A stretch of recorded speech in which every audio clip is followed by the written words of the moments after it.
Hola, en esta unidad hablaremos sobre propagación y métodos de propagación en sistemas forestales. La propagación se da espontáneamente en la naturaleza, cuando un fragmento o rama de una planta cae al suelo y logra enraizar, produciendo así un nuevo individuo. También se ha empleado desde hace mucho tiempo la propagación de árboles de ornato y frutales, y como sucede en nuestro país para el establecimiento de cercas vivas. La técnica consiste en cortar ramas, pencas u otro tipo de segmentos de la planta en crecimiento y plantarlas en el suelo para provocar su enraizamiento. También es posible cubrir el suelo con secciones de tallo o ramas de un árbol no cortado para inducir la aparición de raíces en la sección cubierta antes de cortar el segmento que será plantado. La multiplicación por este sistema se fundamenta en que la parte enterrada en el suelo produce raíces por ser los únicos órganos que en ese medio pueden desarrollarse. Una vez formadas las raíces, absorberán los alimentos necesarios para el desarrollo de los demás órganos, con lo cual queda constituido un nuevo individuo. Se da el nombre de estaca a la parte del árbol u arbusto que, separada de la planta madre, es susceptible de emitir raíces y formar un nuevo individuo. La multiplicación por estacas tiene sobre la reproducción por semilla la ventaja de adelantar la formación de toda especie leñosa y transmitir sin cambios los caracteres de sus progenitores, dado que todos los árboles procedentes de una misma planta madre, propagados por método vegetativo, constituyen lo que se llama clon, y sus caracteres genotípicos y fenotípicos son idénticos. Para establecer plantaciones de árboles propagados vegetativamente se requiere utilizar meristemos. Este criterio es importante, pues se ha encontrado que cuando se utilizan estacas de ramas adultas, las probabilidades de enraizamiento son escasas y en caso de lograrse, se obtienen crecimientos inadecuados. Tres aspectos deben considerarse para realizar este tipo de propagación: elección y manejo de la planta donante. Al igual que los criterios de selección de árboles para colecta de semillas, los árboles de los que se desea obtener estacas para propagación deben estar libres de plagas y enfermedades y ser vigorosos. Al elegir los individuos donantes se debe escoger a los que contengan las características deseadas. Como se mencionó, el tipo y edad de los brotes usados como fuente de estacas afecta fuertemente su capacidad de enraizamiento. Por esto, el objetivo de manejar la planta donante es asegurar la producción de un gran número de estacas de fácil enraizamiento y de forma periódica durante un largo tiempo. Aunque la forma de la planta donante varía entre especies, generalmente el proceso de obtención de estacas inicia de un tocón, ya sea de un árbol o una planta joven talada, o de un individuo podado. En cualquiera de estos casos, las yemas del tocón o ramas podadas rebrotan y producen un cierto número de brotes laterales erectos, y pueden utilizarse como fuente de estacas. La cosecha de brotes en una misma planta donante puede repetirse cada 2 o 3 meses. No se recomienda hacer cosechas muy frecuentes, pues se pueden afectar las reservas alimenticias de la planta y su sistema radicular y la fertilidad del suelo. Para reducir el riesgo de afectar la planta donante, se debe mantener en ella algunas hojas durante la cosecha, además de un brote de madera permanente. Obtención de las estacas. Los pases y criterios para la obtención adecuada de estas son: los brotes elegidos deben ser originados de los tocones o de árboles podados por arriba de los 10 nudos, los cuales deben ser de crecimiento vertical. Elegir los brotes que se originen en condiciones de sombra. Antes de cortar el brote, cortarle las hojas y la yema terminal, y brotes laterales que estén presentes. Una vez cortados los brotes, se deben mantener húmedos mediante aspersores manuales y después de colocarlos en una bolsa de plástico marcada con el número de la planta donante. Dentro de esta debe haber papel húmedo, una esponja o cualquier otro material que retenga bastante agua, y cerrarla para evitar pérdida de humedad y estrés por falta de agua de brotes. Las bolsas con los brotes se mantienen en un sitio fresco y sombreado y se trasladan lo más rápido posible al área de enraizamiento del vivero.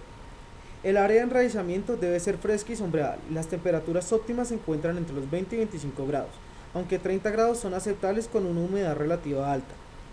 Para lograr estas condiciones es necesario tener sombra en el sitio de propagación, la cual puede obtenerse con diversos materiales desde hojas de palma, plátano, carrizo y otras, hasta mallas plásticas especiales que permiten una transmisión de luz adecuada a las necesidades de las estacas. Cuando los brotes son sacados de la bolsa, se deben mantener húmedos y frescos exponiéndolos lo menos posible al viento. Para obtener las estacas de los brotes, estos se deben cortar con una navaja o tijeras filosas utilizando la máxima extensión del entrenudo. El corte oblicuo por arriba del nudo es el más sencillo, aunque para algunas especies es necesario realizarlo recto con el fin de evitar que el sistema radicular se forme de un solo lado. Evidentemente, la decisión de realizar uno u otro corte depende de probar ambos y evaluar cuál es el más efectivo. Sobra mencionar que aquellas estacas que presenten enraizamiento de un solo lado deben desecharse. Cuando las estacas son uninodales, generalmente no es imprescindible incluir un nodo.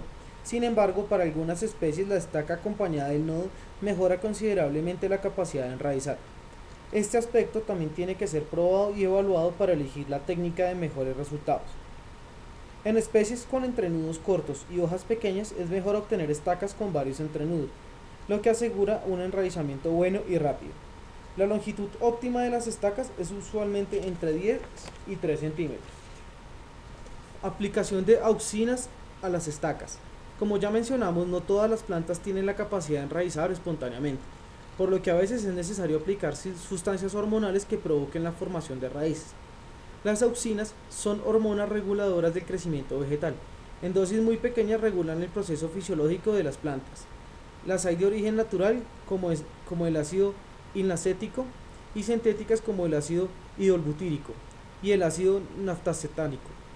Todas estimulan la formación y desarrollo de raíces cuando se aplican a la base de las estacas. La función de las auxinas en la promoción y el enraizamiento tiene que ver con la división y crecimiento celular, atracción de nutrientes y otras sustancias de sitio de aplicación. Además, las relaciones hídricas y fotosintéticas de las estacas, entre otros aspectos. Existen varias maneras de aplicar auxinas a las estacas. Todas ellas son aceptables, pues reducen el tiempo de la formación de raíces y promueven que ésta se presente en mayor número por estaca, lo que consecuentemente aumenta el porcentaje de enraizamiento. Los métodos de aplicación varían en exactitud, facilidad y requerimientos de infraestructura. La elección de cualquiera de ellos depende de las necesidades, condiciones e infraestructura y objetivos. El método más sencillo es la aplicación de la hormona mediante el remojo de la base de las estacas en soluciones acuosas a bajas concentraciones de auxina. Su desventaja radica en que es más lento y poco exacto. Propagadores y medios de enraizamiento. El ambiente en el cual las estacas son puestas a enraizar es de vital importancia. Los propagadores deben reunir características que eviten cualquier estrés en las estacas. De los factores les pueden causar daños y es el más importante el estrés hídrico. Un propagador es una construcción que evita pérdida de agua del medio que rodea las estacas. Su función es similar a la de un almácigo, pues ambos propician las condiciones ambientales adecuadas para la germinación de las plántulas o el enraizamiento de las estacas, según sea el caso. Existen diferentes maneras de construir los propagadores. Las diferencias estriban en las necesidades y disposición de la infraestructura que la zona particular disponga. Los diferentes tipos de propagación son: sistemas de aspersión. Es uno de los métodos más utilizados para evitar el estrés hídrico por los horticultores de las regiones templadas. Usualmente consiste en la aspersión intermitente de las estacas con goticas muy finas de agua. Los diversos mecanismos de control para determinar la frecuencia y duración de las aspersiones pueden ser desde relojes e interruptores fotosensibles hasta hojas electrónicas. Los cambios de luz y temperatura, además del contenido de la humedad del propagador, son detectados por los mecanismos que, según sea el caso, activan o desactivan los propagadores. Sistema sin aspersión. Es un sistema relativamente simple y de baja tecnología que no requiere el suministro de agua entubada ni electricidad. Consiste básicamente en una caja con tapa rodeada de plástico transparente que retiene el agua. Los marcos de la caja pueden ser de diversos materiales como madera, aluminio o concreto. Al interior del propagador se colocan capas de arena y grava, sobre las que se coloca el medio enraizado donde se colocarán las estacas. Medio de enraizamiento. Un buen medio de enraizamiento se puede obtener con arena gruesa y grava fina, que deben estar limpios aunque no necesariamente estériles, húmedos y bien aireados. Si su capacidad de retención de agua es baja, se puede mejorar adicionando acerrín, turba, vermiculita u otros. El balance óptimo entre capacidad de retención de agua y aireación varía entre especies. No obstante esto, la arena gruesa usualmente da resultados satisfactorios. El suelo de bosque y la arena muy fina generalmente no son apropiados para usarse como medio de enraizamiento. En el caso de observar inicios de pudrición en las estacas, será necesario aplicar algún fungicida. Siembra de estacas en el propagador. Una vez el propagador y el medio de enraizamiento están listos, las estacas se preparan con la aplicación de auxinas correspondientes y se siembran lo más rápido posible en el propagador. Debe colocarse en una profundidad de 2 a 3 centímetros. Para asegurar que queden firmes, es necesario compactar un poco el sustrato de enraizamiento. En caso de utilizar estacas multinodales y que éstas presenten hojas, se debe evitar que queden en contacto con el medio de enraizamiento, por los cuales las hojas inferiores tendrán que ser removidas. En cualquier tipo de ángulos que se utilicen para la propagación masiva en el vivero, es necesario tener muy claro cuál es la fuente de germoplasma que se está propagando. Por ello, al igual que las semillas, las estacas deben ser etiquetadas con un número a la que pertenece. Trasplante y acondicionamiento de las estacas. Para varias especies propagadas vegetativamente, se ha observado que el enraizamiento de las estacas inicia después de 2 semanas y está lo suficientemente desarrollado después de 4 a 6 semanas. La mayoría de las estacas que enraizan después de un periodo son débiles y no vale la pena conservarlas. Cuando las raíces de las estacas tienen una longitud de 1 a 2 centímetros, deben ser trasplantadas en los envases de crecimiento. El medio del envase deberá tener una buena fertilidad y aireación. Idealmente, el medio de crecimiento de los envases debe contener el suelo del sitio donde naturalmente crece la especie, con la finalidad de promover la inoculación de microflora apropiada. El trasplante de las estacas consiste en los siguientes pasos.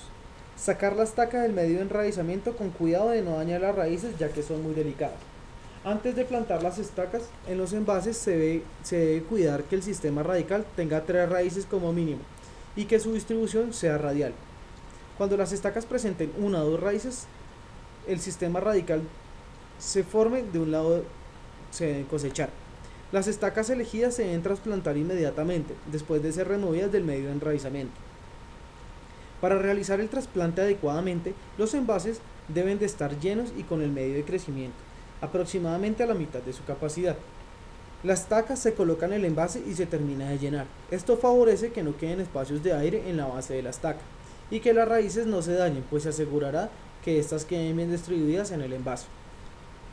Se recomienda que las estacas se siembren de tal manera que la yema quede al ras del suelo y su mayor parte dentro del medio del envase. Esto favorece que las estacas queden bien firmes y no se volquen por defectos del viento al mover los envases. Cuando las estacas presenten más de una yema, se recomienda remover algunas con el fin de asegurar la formación de plantas con un solo eje. Es importante considerar que las estacas recién enraizadas son susceptibles a sufrir de estrés hídrico cuando son sacadas del propagador y son trasplantadas al envase de crecimiento, pues además del cambio tan brusco que significa el trasplante, también hay un cambio severo en el ambiente aéreo, lo que implica el contraste desde la condición de alta humedad a un ambiente de menor humedad. Por esto es muy recomendable que una vez realizado el trasplante en los envases con las estacas se regresen por algunos días al propagador, con la finalidad de evitar que el estrés del trasplante y así poder dar inicio al periodo de aclimatación. Para evitar que el medio de enraizamiento del propagador se contamine, en el medio de los envases es necesario poner un plástico antes de colocar los envases. El periodo de aclimatación de las estacas puede realizarse colocándolas primero en un ambiente sombreado y húmedo por 2 o 3 semanas. Posteriormente se deberán exponer paulatinamente a condiciones de creciente humedad y creciente luz y temperatura. El método rústico, una variante todavía más económica y que evita la construcción del propagador, es la utilización de pequeños cajones de madera o algún otro material en donde el medio de enraizamiento y desarrollo de las estacas está dado por suelo vegetal rico y humus, y las condiciones de humedad son dadas por cubiertas de plástico incoloro. Evidentemente, el uso de este método debe ir acompañado de la aplicación de auxinas a la base de las estacas y cuidar que no se presenten pérdidas de humedad, por lo que se recomienda utilizar la forma descrita anteriormente en la preparación del sustrato del propagador sin aspersión.